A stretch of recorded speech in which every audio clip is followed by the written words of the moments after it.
Así inicia Es Noticia, Noticia en Profundidad. Qué placer estar de nuevo con ustedes para contarles los hechos más destacados de la jornada y el análisis en profundidad.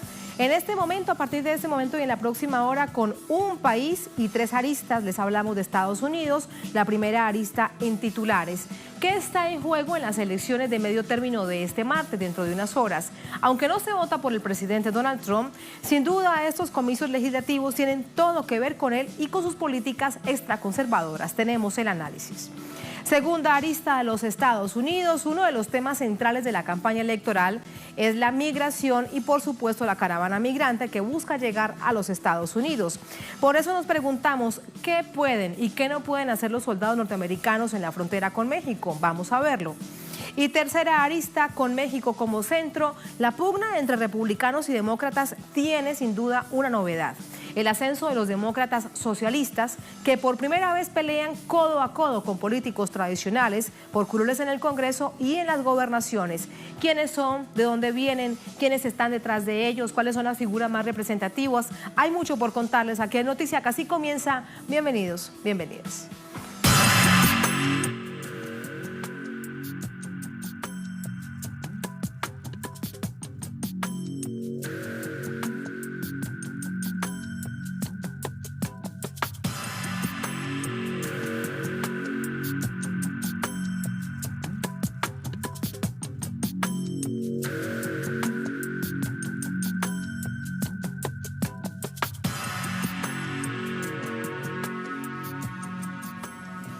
En Noticia, los Estados Unidos y la primera arista, las elecciones de medio término de este martes serán determinantes para la gobernabilidad del presidente Donald Trump en los próximos 2 años, así como para su permanencia en el poder. El panorama comercial es favorable a los demócratas en la Cámara de Representantes, pero no en el Senado. Vamos a revisar esos detalles. Este 6 de noviembre los estadounidenses definen el nuevo tinte político del Congreso y darán su veredicto sobre la gestión del presidente Donald Trump. En los comicios legislativos se renuevan las 435 bancas de la Cámara de Representantes y 35 senadores de los 100 que tiene la Cámara Alta. También se eligen gobernadores en 36 estados y hay votaciones de autoridades locales. En principio está en juego el equilibrio de poder en el Congreso, donde los republicanos tienen la mayoría en ambas cámaras. Las encuestas indican que los demócratas podrían recuperar la de representantes y no alcanzarían dominar el Senado. En general, en las elecciones de medio término en Estados Unidos suele perder el partido de gobierno. Si los demócratas obtuvieran mayoría en la Cámara de Representantes, Trump tendría dificultades para aprobar determinadas leyes como reformas impositivas, de salud o migración. Además, podría significar la activación de diversas investigaciones que involucran al mandatario y que hasta ahora están paralizadas, lo cual sentaría las bases para el impeachment que le prometieron a Trump hace varios meses. El juicio político se puede iniciar con una mayoría simple en la Cámara Baja, aunque no prosperaría si la Cámara Juzgadora, que es la del Senado, resultase con mayoría republicana. Mientras tanto, la popularidad de Trump es la más baja que un presidente haya tenido en vísperas de una elección de medio término desde el siglo pasado. Según una encuesta de ABC y de Washington Post, la aprobación de Trump cayó a 40% y bajó 4 puntos porcentuales en la última semana de octubre. Este elemento tiene peso en los comicios porque, según el mismo sondeo, para el 59% de los votantes es importante que su candidato al Congreso comparta la misma opinión que ellos tienen sobre Trump. Por su parte, el expresidente Barack Obama emprende una campaña contra Trump en favor de sus aliados demócratas. El carácter de este país está en la boleta electoral. ¿Quiénes somos? Está en la boleta electoral. El tipo de política que esperamos es en la boleta electoral. Cómo nos comportamos en la vida pública está en la boleta electoral. Votación. En medio de este panorama electoral, se hacen visibles las estrategias internas para manipular los resultados. Por ejemplo, a través de la exclusión de votantes por supuestos errores técnicos, la aprobación de leyes que dificultan el registro electoral, el cierre de centros de votación rurales, la intimidación a los votantes por distintos medios, entre otras artimañas. Según el Instituto de Investigación, en las elecciones de 2014 y 2016, casi 16 millones de personas fueron inhabilitadas para votar. Afroamericanos y latinoamericanos encabezaban la lista de excluidos. Una muestra más de la política xenófoba de los gobiernos norteamericanos que podría empeorar si los republicanos resultan favorecidos en estos comicios. Y eso es lo que veremos en la próxima jornada, ya al caer la noche en esta nación que tiene varios usos horarios. Pero ¿cómo finaliza este día con un presidente, con un Donald Trump que recorre varios estados apoyando a sus candidatos? Te preguntamos a Isa García, qué bueno que estés con nosotros para que nos ayudes a complementar lo que significa este panorama. Donald Trump muy activo apoyando a sus candidatos y también de qué manera el expresidente Barack Obama, Isa. Así es, Tatiana, muy buenas noches para ti, un gusto estar en Es Noticia y como decías, este martes los estadounidenses decidirán cómo quieren que quede conformado el Congreso. Hoy por hoy ambas cámaras legislativas, la Casa Blanca y también el tribunal más alto del país, que tiene una mayoría de 5-4, están en manos de los republicanos. Hay que decir esto primero, estamos ante una elección crucial y muy competida. Si los republicanos mantienen la mayoría en el Congreso, Tatiana, la política del Obamacare, que es de Obama, quedaría sepultada. Pero si pierden y ganan los demócratas, habría un cambio para Trump, quien tendría necesariamente que pedir la aprobación de los demócratas para incluso sacar a flote cuestiones tan rutinarias, pero a la vez cruciales como mantener la operabilidad de la administración o cuando quiera elevar el techo de la deuda que, como sabemos, involucra varios billones de dólares. Bueno, Tatiana, siempre los políticos lo dicen y esta vez podrían tener razón. Es la elección más importante de la década. Más que eso, se ha entendido como un referendo a la gestión del presidente Donald Trump, quien ha atizado su retórica anti-inmigrante. Por eso se dice que la caravana de migrantes centroamericanos, que Telesur ha cubierto muy bien, la ha venido como anillo al dedo al presidente Donald Trump. Pero hablemos del contexto de estos comicios. Las elecciones ocurren pocas semanas después de la amarga derrota que sufrieron los demócratas por la confirmación del juez del Tribunal Supremo Brett Kavanaugh, que apoyaba a Trump. Bueno, y quien estaba en medio de un sonado escándalo sexual y aún así, Tatiana, pues como lo vimos en tu programa, él llegó al máximo tribunal de justicia. Los demócratas esperan mañana dar un giro e imponerse al menos en la Cámara Baja y es ahí donde tú ves a un Donald Trump recorriendo los estados, hoy estuvo en 5 estados, y al expresidente Barack Obama criticando lo que hace Donald Trump. Por ejemplo, Obama decía ayer cómo es posible que Donald Trump no hable de la salud, no hable del control de armas, cómo es posible que no hable de la educación. Y sí esté hablando de la caravana de los migrantes y esté mandando al ejército. Se habla de 15,000 soldados que él ha dicho que va a enviar a la frontera. Pues Donald Trump ha usado el tema migrante, como bien tú decías, para atizar la discordia en este país y lo ha usado como piedra angular de su campaña. Le funcionó hace 2 años, Tatiana, cuando ganó la Casa Blanca y él espera volver a tener el mismo resultado que tuvo hace 2 años con esta campaña y esta retórica anti-inmigrante que, bueno, Barack Obama decía, para nosotros lo importante no es eso, lo importante no es si van a entrar o no los migrantes, lo importante es cómo está el país. Y bueno, es la confrontación de 2 puntos de vista muy completamente diferentes y es la muestra de que este país está muy polarizado. Tatiana, llega a estas elecciones intermedias muy polarizada. Y te digo algo más, normalmente las elecciones legislativas de medio mandato o intermedias, como se le llama, no son de gran interés de la población. Normalmente e históricamente hay poca participación, hay poco entusiasmo por este tipo de elecciones que son intermedias y son legislativas. Pero en las de mañana, hay un mayor interés y yo siento que hay mayor entusiasmo. Hemos hablado con muchas personas hoy aquí en Washington, en la capital del país, y bueno, ellos justamente han dicho que hay que salir a votar. Hay que salir a votar porque estas elecciones pueden definir cuánto margen va a tener Donald Trump los próximos 2 años y cómo va a manejarse con la Casa Blanca y cómo va a dirigir este país. Así que esperemos que haya mayor participación. Hace 4 años, en las legislativas de 2014, la participación fue del 36%. Vamos a ver qué ocurre mañana, pero por lo pronto, tanto Barack Obama, el expresidente de este país, como el presidente Donald Trump están llamando a votar. ¿Y saben por qué?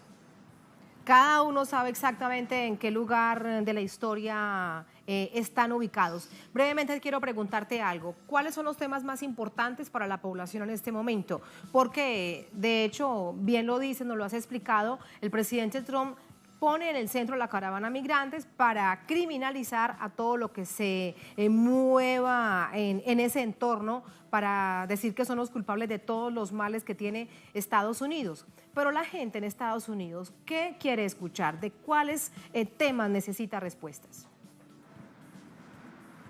Es una excelente pregunta, Tatiana, porque justamente mientras el presidente Donald Trump estaba hablando de que esos migrantes que vienen en la caravana, que entre ellos hay criminales, que hay gente mala, ha dicho cualquier cantidad de cosas y ha usado cualquier cantidad de adjetivos para calificar a los migrantes que vienen en esta caravana y, como decíamos, ha atizado su retórica antimigrante que le funcionó hace 2 años.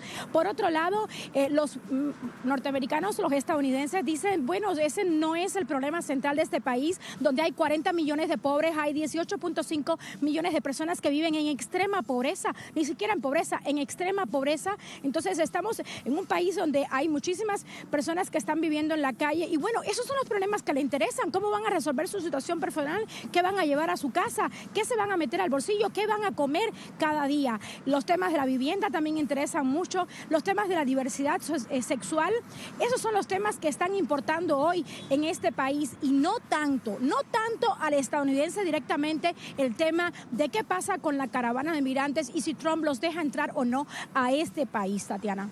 Muy importante conocer precisamente ese panorama, tener esa visión de qué es lo que realmente le interesa al pueblo estadounidense para que sean los políticos que van a elegir que le resuelvan esos problemas. Gracias, Aisa. Buenas noches. Hasta mañana. Buenas noches, Tatiana. Hasta mañana. Hasta mañana. Vamos con el análisis. Para ello nos acompaña desde Ciudad de México Ernesto Carmona. Él es doctor en Relaciones Internacionales, analista internacional, nos acompaña desde la capital mexicana. Profesor Carmona, ¿cómo está? Buenas noches. Buenas noches, Tatiana, gracias. Gracias a usted por acompañarnos.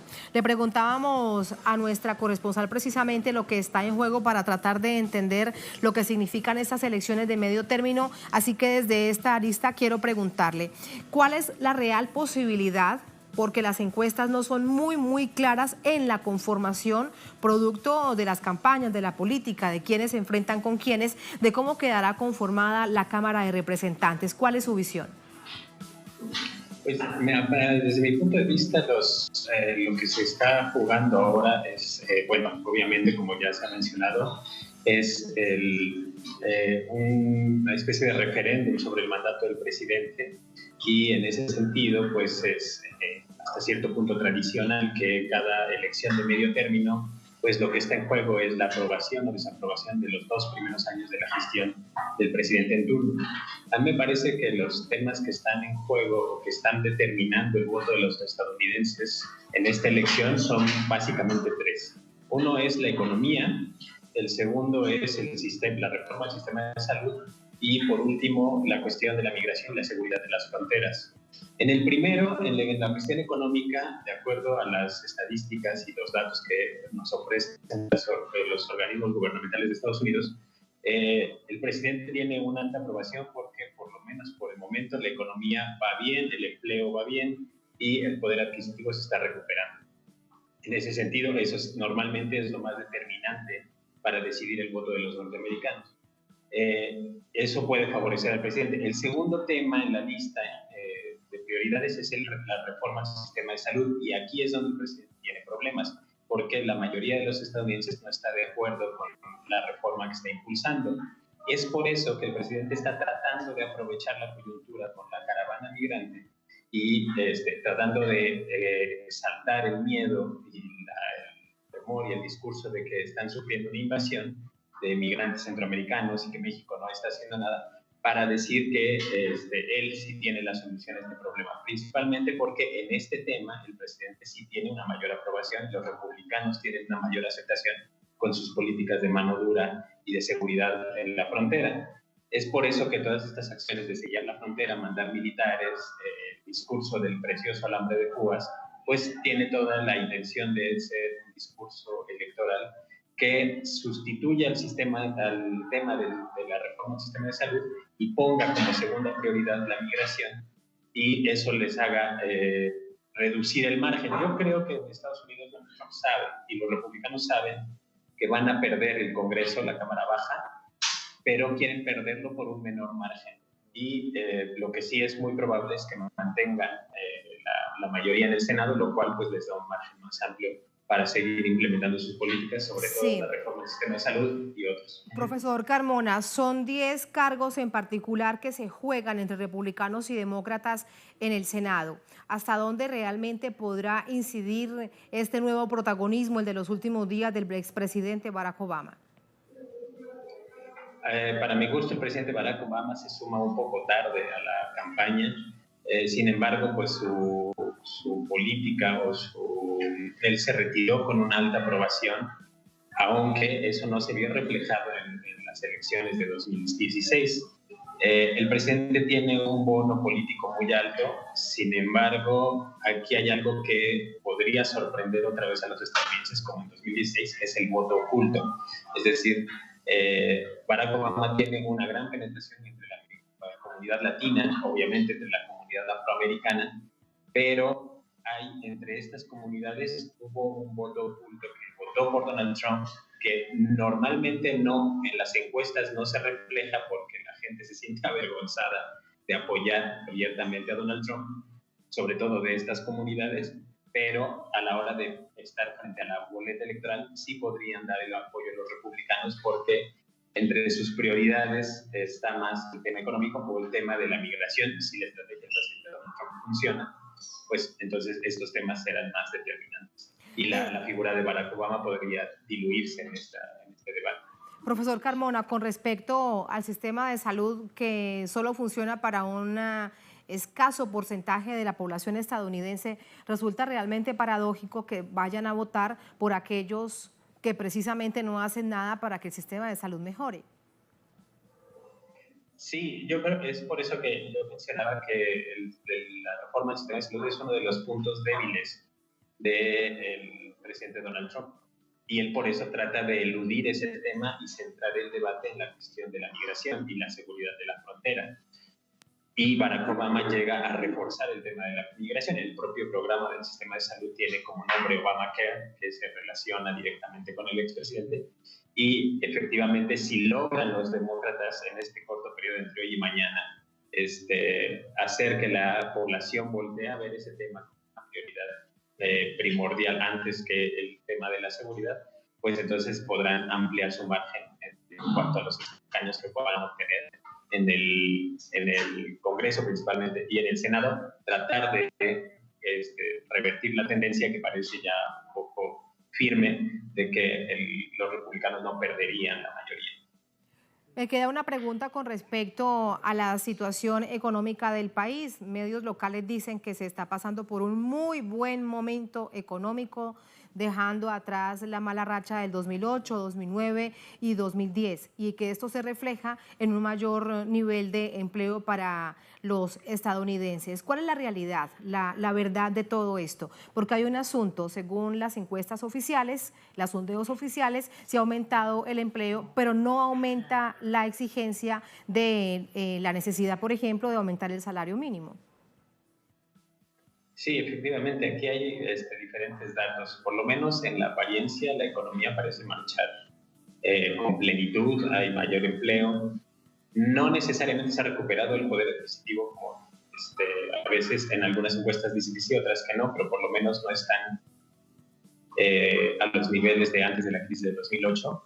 Eso ha sido determinante para las preferencias políticas de la población de Estados Unidos y sobre todo ahorita que empieza a ser muy sonado es que Estados Unidos puede entrar en un periodo de especulativo, que lo que están bien son los indicadores macroeconómicos, la bolsa y estos indicadores que pues, son más bien de tipo financiero, pero que no necesariamente se reflejan en el bolsillo del ciudadano.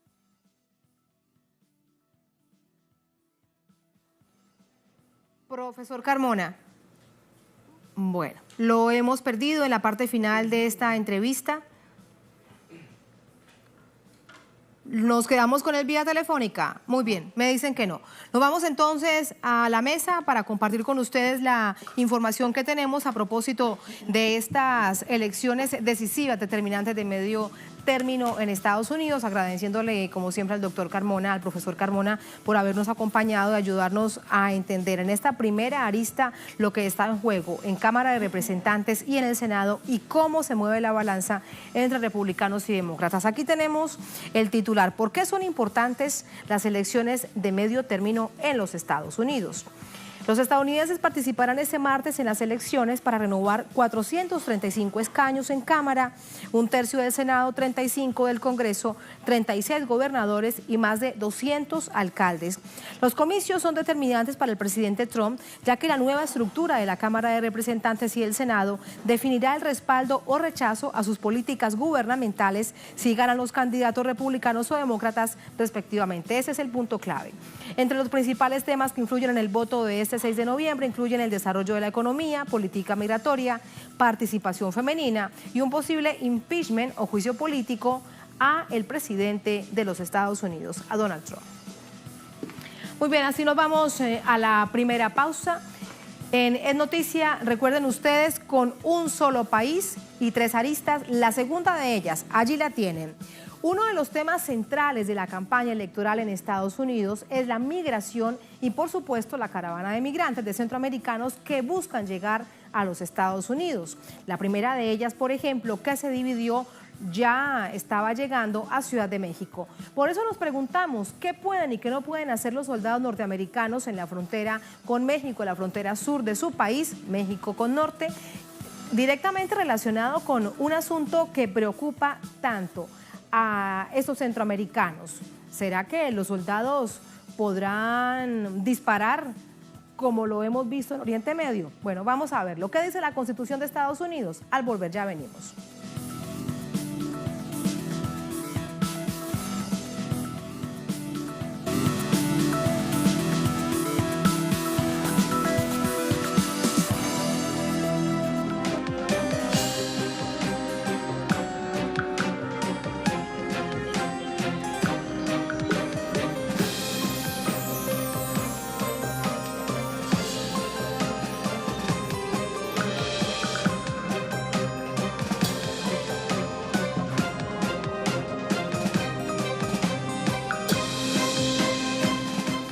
De Noticia, los Estados Unidos y la segunda arista, demócratas y republicanos toman el tema migratorio como centro de sus discursos de campaña. Donald Trump responsabiliza a sus antecesores del alto índice de inmigración y los criminaliza. Entre tanto, las tropas estadounidenses llegan a la frontera con México para intentar detener la caravana migrante. ¿De qué forma lo harán? Vamos a verlo. Mientras miles de centroamericanos acortan la distancia para llegar a territorio norteamericano, republicanos y demócratas utilizan el tema de migración para ganar votos. Donald Trump siembra el temor en la nación al afirmar que de ganar los demócratas en las elecciones de medio término, llegará el socialismo y que hordas de criminales provenientes de América Central invadirán el país. A la vez, responsabiliza a los demócratas por el alto índice de inmigración que tiene Estados Unidos. Todo por la arremetida ilegal que trajeron los demócratas, porque ellos no quieren reconocer que las leyes tienen que cambiar. A ellos les gusta esto. Piensan que todos los que lleguen van a votar por ellos.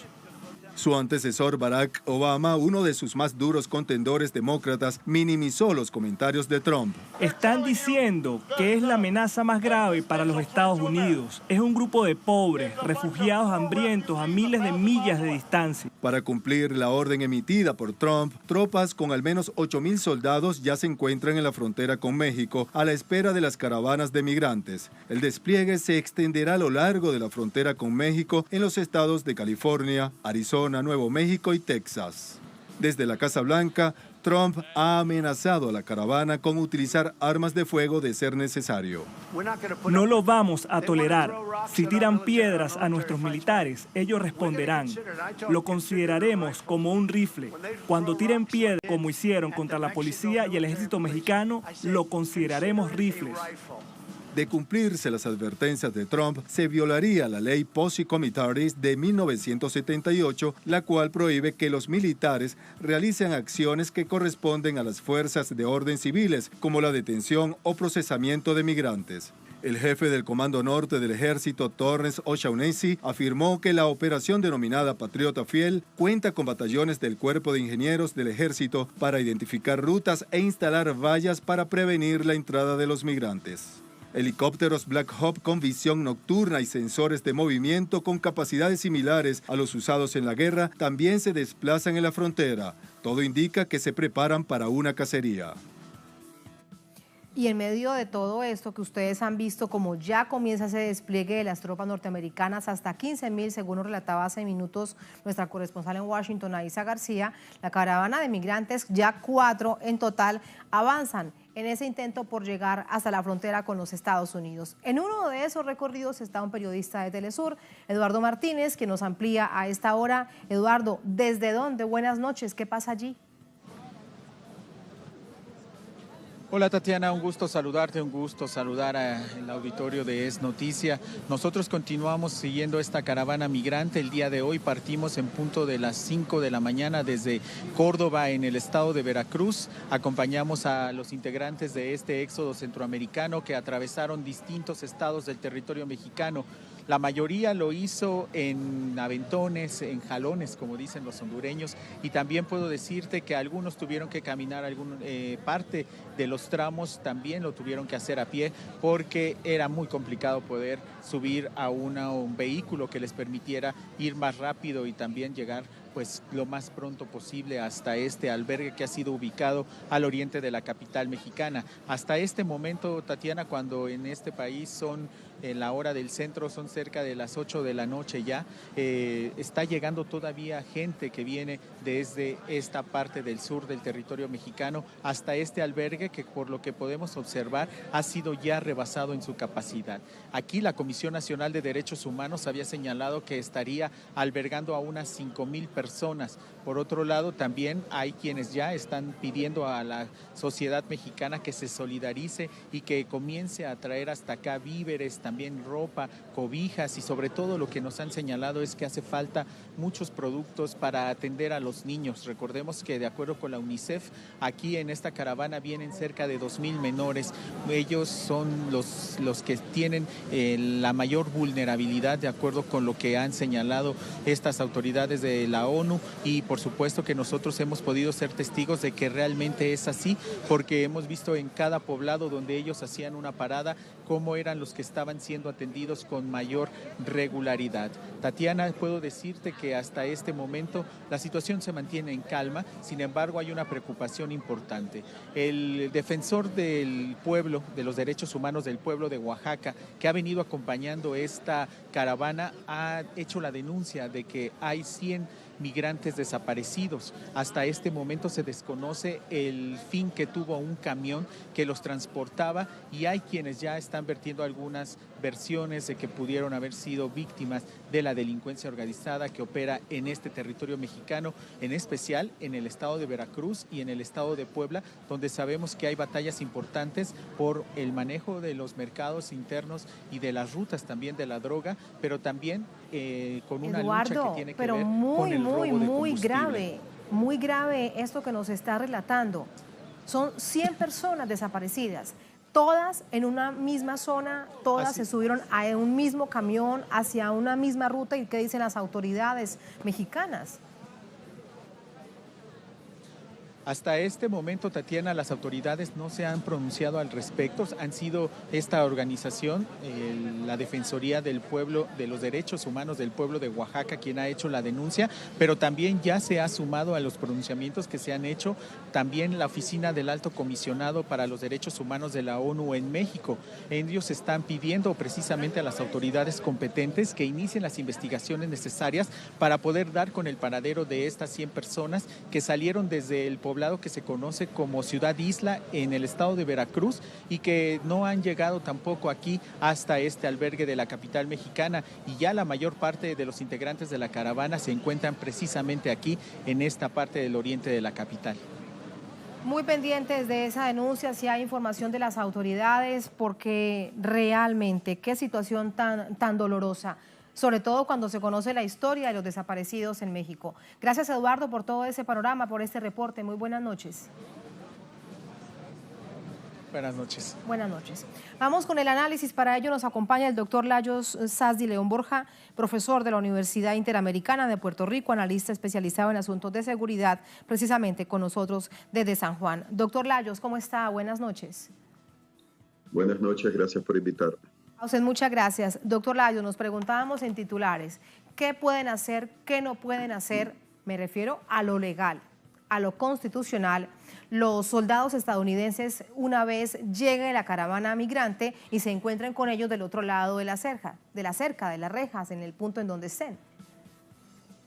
Bueno, lo legal sería que se mantengan de su lado de la frontera y en ese sentido, si hubiera algún o inmigrantes que intentaran frente a ellos, que sería dudoso, no creo que intenten tratar de cruzar la frontera donde haya una fuerte presencia militar, policial de la frontera americana, porque no solamente estarían los soldados americanos de la Guardia Nacional, del Ejército estadounidense, pero también los guardafronteras federales, policías antimotines, y claro, les estarían probablemente siguiendo a la caravana. Quién sabe, no hay que descartar que por satélite desde el espacio estén siguiendo la trayectoria, aparte ya de las noticias de agentes que tengan, etcétera, mirando la evolución, hacia dónde va el grueso. Pero claro, lo legal es que no crucen frontera mexicana ni traten de lanzar gases lacrimógenos, por ejemplo, para dispersar a una multitud del lado americano al lado mexicano, porque eso sería un acto de agresión al otro lado. Claro, habrá que ver también si las autoridades mexicanas pues probablemente van a desplegar policías antimotines para tratar de separar a los inmigrantes de impedir que crucen la frontera, pero eso pues habrá que ver qué es lo que va a ocurrir. ¿Y tampoco podrían disparar, doctor Lajos? Tampoco podrían disparar. Bueno, no deberían, es que no deberían. Los estadounidenses, si dispararan, todo lo que sea disparo, puede ser balas de goma, gases lacrimógenos y claro, balas para matar de verdad, no deben, legalmente no deben, tengo entendido, del lado americano al lado mexicano. Sería como disparar, por ejemplo, un cañonazo de Estados Unidos al lado de México, cae en México, pues es un acto de agresión. Así que no deben de hacer eso. Pero ahí está el problema, que si, aunque, bueno, uno diría es anticonstitucional, todo depende qué es la orden que reciban del alto mando americano y en última instancia de Trump como su comandante en jefe. Si estos deciden, pues, sin importarle la soberanía de México, digan, bueno, que si se ven peligrosos, que si están lanzando piedras, probablemente pensando en los palestinos de Gaza cuando se enfrentan a los soldados judíos israelíes, que si están lanzando piedras, pues disparen si es necesario, o usen pues su sentido común. Y claro, el sentido común de muchos estadounidenses anglos, pues es el de gatillo fácil, ¿no? Disparar primero y preguntar después. Esperemos que no se llegue a eso y que realmente las tropas americanas, por un lado, tengan un alto grado de profesionalismo. Ellos pues los envían, cumplen órdenes, pero que no reciban órdenes para disparar a la gente, ni siquiera con gases lacrimógenos. Doctor Lajos, esto eso, que dijo, ¿sí? Permítame, le pregunto, con respecto a si nos lanzan piedra, nosotros vamos a responder, ¿debe verse ya como una alerta, como un paso, como una orden que da el presidente de los Estados Unidos a las tropas que llegan y que poco a poco se van insertando en la frontera? Porque evidentemente eso es lo que él dijo en las últimas horas, es que si nos lanzan piedras, ahí estamos nosotros para responder. Sí, y él después como que se retractó o se había retractado diciendo que él no quería decir que disparen, pero claro, si a veces no se tiene que dar una orden muy precisa, precisamente para que la historia no juzgue quién fue responsable, si hubo una balacera, si empezaron los soldados americanos y los guardafronteras americanos a disparar, pero pueden dejar una cosa ambigua, quizá en manos de los mandos inferiores, que serían los que llevarían la carga, en todo caso, de la culpa. Y si llega a haber un juicio, después los absolverían diciendo de que estaban cumpliendo con sus órdenes o estaban cumpliendo con su misión y que siguieron todos los protocolos, etcétera, bla, bla, bla. Pero claro, viniendo de los norteamericanos, de los estadounidenses, con la experiencia, como uno puede ver, cómo tratan a muchos de sus ciudadanos, sobre todo afroamericanos, que disparan primero y averiguan después con gente que está desarmada, no sería extraño que haya alguno, incluso aunque no haya sido una orden específica, pero basta que alguno se ponga nervioso, empiece a disparar, y en el pasado ha ocurrido que alguien empieza a disparar, los demás compañeros americanos, soldados, se ponen a disparar también a lo loco. Al menos así ocurrió hace más de 100 años con la última masacre de indios norteamericanos en Wounded Knee. Hubo un disparo al aire, los americanos, los soldados, a disparar con cañones de tiro rápido de montaña y con sus rifles a los indios civiles, mujeres y niños que estaban acorralados, y fue ahí la famosa masacre de diciembre de 1890. Claro, ha pasado mucho tiempo desde entonces, pero no olvidemos que entre muchos estadounidenses hay mucho racismo, mucha xenofobia, son antihispanos porque son de cultura hispánica, porque hay mucho mestizaje, o son de sangre india o tienen sangre indígena, y no olvidemos cómo exterminaron los americanos a los indígenas en Estados Unidos. Pero bueno, esperemos que con toda la atención mediática simplemente haya un control por aquellas autoridades militares castrenses que tengan más sentido común que el mismo presidente de los Estados Unidos. Porque si es por el presidente y llegara a ocurrir un tiroteo y mueren inmigrantes, diría que tenían que hacerlo, que fue su deber y que fueron provocados por los inmigrantes. Eso sería o que eran un grupo de criminales, y en una de esas matrices de opinión que ha intentado imponer, y bueno, allí lo justificarían. Ahora, doctor Layo Sasdi, esa frontera es una de las más custodiadas del mundo. En caso tal de que no sea una acción de atacar, ¿para qué enviar a esos soldados? Si está muy, muy custodiada, no solamente por hombres, por uniformados, sino también por cámaras, etcétera, etcétera. Bueno, ahí está el problema, que eso de enviar soldados es como decir que hay una amenaza militar. Y precisamente, ¿para qué están entrenados los soldados? Para matar en la guerra. Están armados con armas para matar a un enemigo en la guerra, un enemigo hostil. O sea que no estamos hablando de meramente policías antidisturbios. Estamos hablando de gente armada entrenada a matar, con la mentalidad de matar. Por eso no es, y ya sabiendo que la cultura estadounidense, las armas de fuego, hay muchos estadounidenses que es gatillo fácil, que dispara primero y pregunta después, ya lo vemos en su policía. Ahí está el peligro, que lo mismo pase con los soldados, o que reciban una orden, o que algunos se pongan nerviosos, empiece a disparar y ya asuman que el disparo vino de México y se ponen a disparar a la multitud.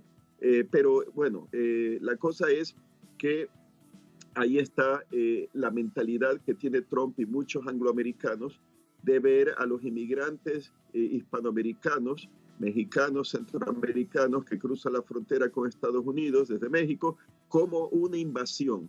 Hay algunos que lo ven y le llaman la reconquista, como que si es una reconquista de territorio para controlar políticamente por parte del mundo hispánico lo que territorios que habían sido de México conquistados por Estados Unidos en la guerra de 1846, 1848, además de Texas, conquistada por los anglos pues como unos menos de 10 años antes.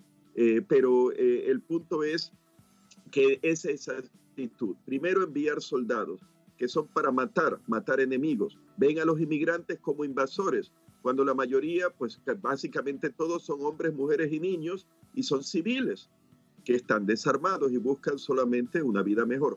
Los ven como enemigos. Lo ven algunos como la reconquista, como que realmente quieren recuperar para México los territorios que habían perdido en el siglo XIX.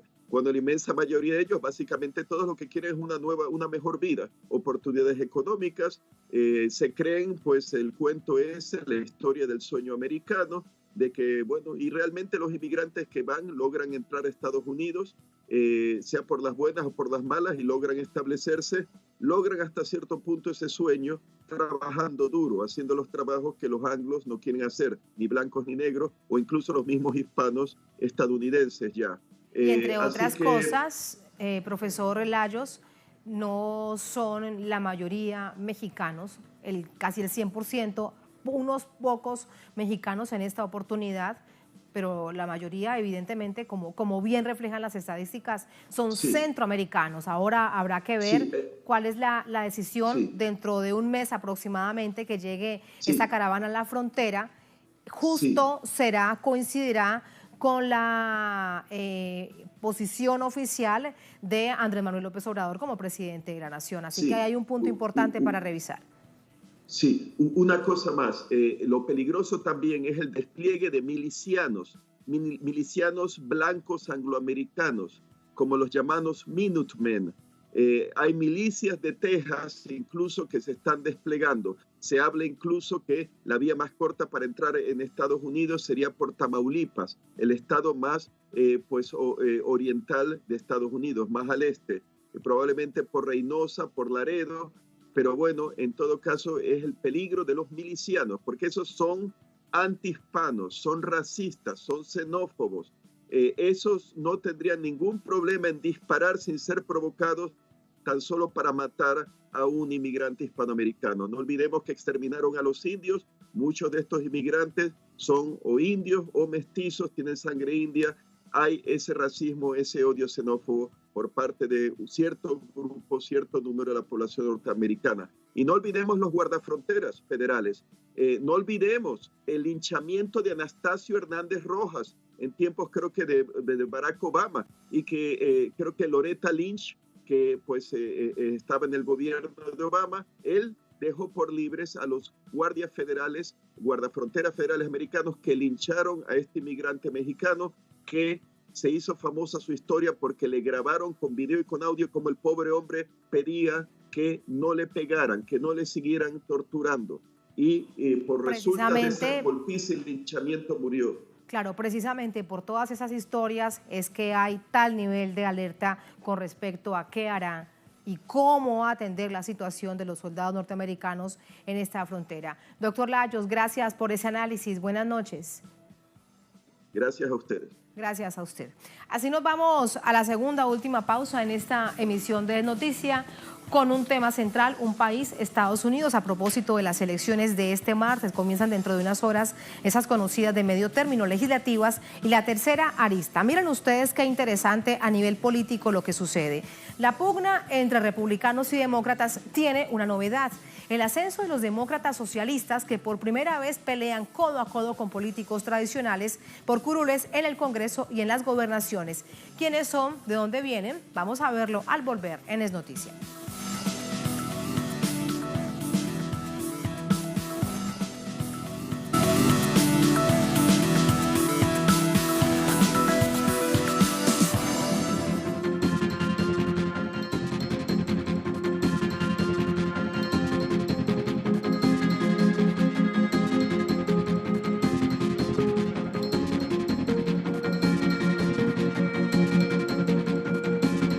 Noticia, Estados Unidos y la tercera arista. Demócratas socialistas dan la pelea frente a las elecciones de medio término, donde se renovará toda la Cámara Baja y un tercio del Senado. Desde 1982, este grupo político ha crecido como para respaldar a la clase obrera del país. Se hacen llamar Demócratas Socialistas de América. Se declaran como una organización política y activista y no como un partido. Promueven los derechos de los trabajadores y consideran que son estos quienes deben dirigir la economía del país junto a una sociedad democrática para la satisfacción de las necesidades humanas. La organización nació en 1982 tras la fusión del Comité de Organización Socialista Democrática y el Nuevo Movimiento Americano. Su presencia se siente entre sindicatos, movimientos feministas, negros, migrantes, personas LGBTI y otros grupos de activistas. Durante la campaña de Bernie Sanders en 2014 pasaron de tener 6.000 a 8.500 miembros y para 2017 alcanzaron los 24.000. La de este martes será una elección clave para la organización. 19 candidatos se enfrentarán con la vieja clase política nacional, entre ellos Alexandria Ocasio-Cortez, aspirante neoyorquina que tiene una agenda centrada en la defensa de los bienes públicos y la lucha contra las desigualdades sociales frente al miedo impuesto en la última administración de la Casa Blanca. Yo no opero y no vengo de un lugar de miedo. El presidente Trump está muy basado en el miedo. Tenemos que operar desde un lugar de coraje y el coraje vencerá ese miedo cada vez. Recientes encuestas reflejan que un 43% de los electores tienen tendencia republicana, un 41% demócratas y un 16% representa a los electores independientes, quienes manifestaron su tendencia hacia la organización demócrata socialista. Contraatacar el miedo impuesto por Donald Trump y enfrentar con nuevas políticas inclusivas las amenazas del sistema imperante que fortalece al huésped de la Casa Blanca son base de su discurso y podría ser el punto de quiebre del bipartidismo estadounidense. Vamos al análisis con esa serie de preguntas que planteábamos precisamente antes de la pausa. ¿Quiénes son los demócratas socialistas? ¿Quiénes están detrás de ellos? ¿Y qué pasa con ese ascenso? Para ello nos acompaña James Petras, sociólogo, escritor estadounidense, nos acompaña desde Nueva York. Doctor Petras, buenas noches, ¿cómo está? Buenas noches. Sí, hay mucha anticipación por las elecciones mañana. Hay un aumento enorme de la participación y los intereses que han mostrado grandes sectores populares que sienten algo importante está en juego por la primera vez hace tiempo. Doctor Petras, como bien decíamos en la historia, vienen desde hace tiempo, aproximadamente 1970-80, organizándose después de que confluyen de dos partidos y aparecen los demócratas socialistas. ¿Qué pasa en este momento? ¿Por qué este nivel de asunción con unas figuras tan visibles como la jovencita que teníamos en la nota anterior? Bueno, hay muchas razones. Uno es que hay enorme crecimiento de desigualdades en los últimos 30 años. Y el Partido Demócrata no han hecho nada, particularmente Obama, fomentando mucho descontento hacia una alternativa que se llama socialistas democráticos y querían mostrar que hay una alternativa a los republicanos y demócratas. El problema es que el señor Bernie Sanders estimuló mucha gente, motivó mucha gente, pero después se abandona el proyecto, abrazó la guerrerista Hillary Clinton. Entonces hay mucha gente que piensa mucho en los nuevos movimientos sociales, la política de activismo, la búsqueda de alternativas que podrían superar los dos partidos tradicionales. Y en esta elección han surgido muchos participantes, candidatos, mujeres, personas de color y otros más que piensan que deben lanzarse su propio proyecto, incluso la consideración de montar otro candidato que el demócrata típico. Hay que entender que los problemas son amplios y profundos y es lo que tenemos frente. El hecho es que los problemas económicos son centrales. Hay crecimiento de empleo, pero empleo mal pagado. Hay muchos que buscan plan nacional de salud y los partidos están evitando este tema. Pero aquí hay una cosa, doctor Petras, que quiero pedirle también su reflexión. Si existe tal nivel de descontento, ¿por qué no lograr la creación de otro partido y no insertarse? En este caso, por ejemplo, ahí está bien el ejemplo, los demócratas socialistas dentro del propio Partido Demócrata. Sí, es el problema, porque el liderazgo del Partido Demócrata no muestra muchas iniciativas, están haciendo mucha crítica secundaria, critican lo que ellos llaman la intromisión rusa. Critican Trump porque no han tomado posiciones sobre todos los problemas cotidianos. En este sentido, muchos candidatos nuevos quieren mostrar que hay alternativas. Las mujeres buscan no solamente contra el abuso sexual, pero también el abuso de salarios, los múltiples esfuerzos a igualizar los trabajos. Es una cosa que debemos ir más allá de xenofobia, anti-inmigración. Hay miles y miles de mujeres trabajadoras blancas que también buscan igualdad. Y el Doctor tema Petras, es... y en ese intento de igualdad y de equidad, ¿cómo entender para un norteamericano lo que significa hoy en día, ante este panorama tan complejo, el ser demócrata socialista? Particularmente esa palabra, socialista, que tiempo atrás, si recordamos de manera histórica, era tan satanizada como decir comunista. Sí, pero últimamente las encuestas muestran que casi 40% de las personas abajo de 35 años están en favor de socialismo. Uno tiene que tratar de entender qué significa socialismo, pero en general significa más apoyo sobre el Plan Nacional de Salud. Depende mucho en la búsqueda de trabajo bien pagado. Es sobre la lucha educativa. Las universidades cobran cientos de miles de dólares para estudiar. Educación pública, educación, salud público. El Estado debe intervenir para mejorar las condiciones de casas, que los precios han subido en algunos lugares donde trabajadores tienen que dormir en sus coches porque no tienen dinero para pagar el alquiler.